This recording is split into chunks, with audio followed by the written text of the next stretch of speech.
Hey everyone, welcome back for another deep dive into cinematic storytelling. Today, we're breaking down a chilling, body horror nightmare that blends demonic possession, family tragedy, and a gruesome fight for survival. This one's packed with twisted transformations and shocking moments, so let's get into it. The story starts innocently enough with Ken McCoy, a real estate agent, and his wife, Meg, throwing a birthday party for their young son, Jack.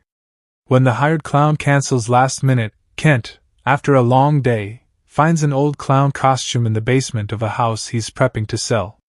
He tries it on, entertaining the kids at the party, then falls asleep still wearing it. The next morning, Kent wakes up to a horrifying reality. He can't take the costume off. Forced to wear it to work, he tries peeling it off, only to injure himself in the process.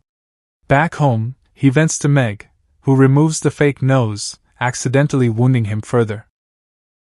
She discovers the wig has fused to his hair, and things get weirder when their dog, Shadow, eats the red clown nose. Kent starts acting strange, his hunger growing insatiable as he devours all the food in the house, a dark change brewing inside him. Desperate, Kent seeks out Herbert Carlson, the costume's previous owner, who begs him not to touch it. When Carlson learns Kent is already wearing it, he insists they meet at his old costume warehouse. There, Kent uncovers the chilling truth. The costume isn't fabric, it's the hair and skin of an ancient Icelandic demon called the Cloyne. Carlson drugs Kent, revealing that decapitation is the only way to stop the demon's possession, but Kent fights back, subduing him.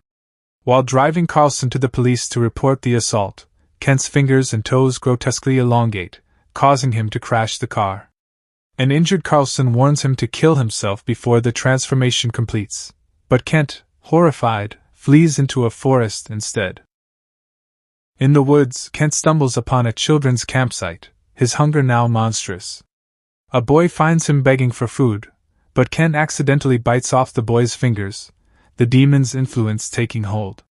Following Carlson's advice, Kent tries to end it all at one of his properties, but a little boy named Robbie interrupts, trying to befriend him. Kent shoots himself in the mouth, splattering rainbow blood, but regenerates instantly. He then attempts decapitation with buzzsaws, only for Robbie to burst in, shattering the blades and killing the boy instead. Tasting Robbie's blood, Kent's urges overwhelm him. He eats the child, a horrifying act Meg witnesses when she finds him. Back home, a shaken Kent begs Meg to chain him in the basement, warning her not to let him out as the demon takes over. Jack confides in his dad about a school bully, Colton, and after some coaxing, convinces Kent to be released. Now fully under the demon's control, Kent heads to Colton's house and devours him. Meanwhile, Shadow, possessed after eating the clown nose, attacks Meg, but Carlson arrives, decapitating the dog to save her. He reveals the costume's curse. Kent can only be freed after the Cloyne eats 5 children. Carlson shares his own dark past. Years ago, he wore the costume to entertain terminally ill kids at a hospital where his brother, Martin, worked.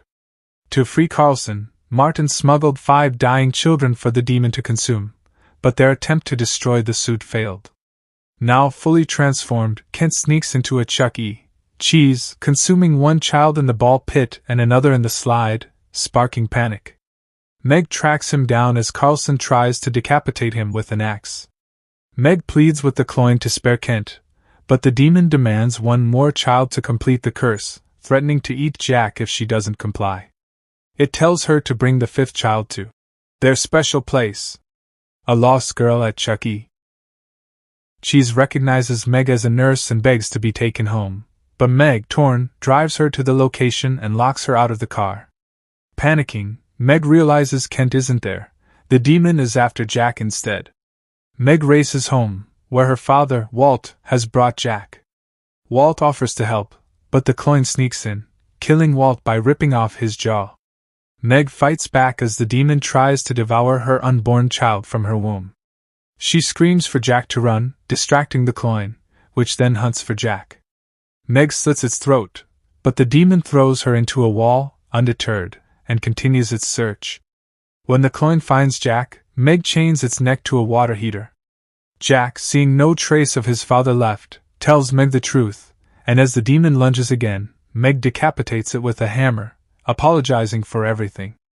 A muscle keeps the clown alive, grabbing Jack's leg, but Meg rips off the head completely, killing the demon and Kent.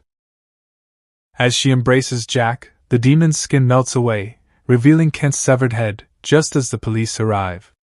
The film ends at Kent's autopsy, where the costume and his belongings are packed into an evidence locker, leaving a haunting question of whether the clown is truly gone. And that's the movie, a gruesome, heart-wrenching body horror tale that turns a simple clown costume into a nightmare. What makes this one stand out is the horrifying transformation of Kent, a loving dad-turned-monster, and Meg's desperate fight to save her family. The theme of sacrifice hits hard, with Meg's final act showing the lengths a mother will go to protect her child.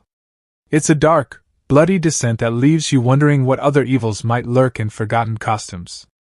Thanks for joining me on this recap. I hope you enjoyed breaking down this chilling tale as much as I did. Until next time, stay safe out there.